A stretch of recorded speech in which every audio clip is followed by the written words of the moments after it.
میرے رسول پاک صلی اللہ تعالیٰ علیہ وسلم ارشاد فرماتے ہیں کہ اصل بات یہ ہے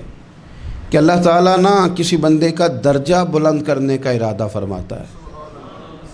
لیکن اس کے اعمال اس طرح کے نہیں ہوتے کہ اس کا درجہ بلند کیا جائے۔ اب رب کیا کرتا ہے، اللہ تعالیٰ اس کو مال کی، جان کی، اولاد کی کسی مشکل میں ڈال دیتا ہے۔ اس مصیبت پر وہ بندہ صبر کرتا ہے تو اللہ تعالیٰ اس کا درجہ بلند فرما دیتا ہے۔ اعمال اس قابل نہیں تھے کہ درجات بلند ہوں، وہ اعمال کی بنیاد پر نہیں کر سکتا تھا تو اللہ نے کسی مشکل میں ڈال کے نہ اپنے فضل سے درجہ بلند کر دیا۔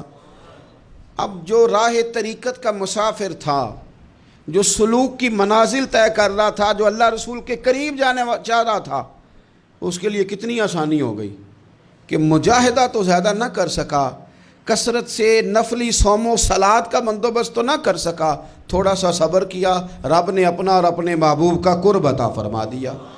تو یہ تو آپ صبر کرنے کے لیے جب نکلے ہیں تو آپ نے تو رب رسول کو پا لیا۔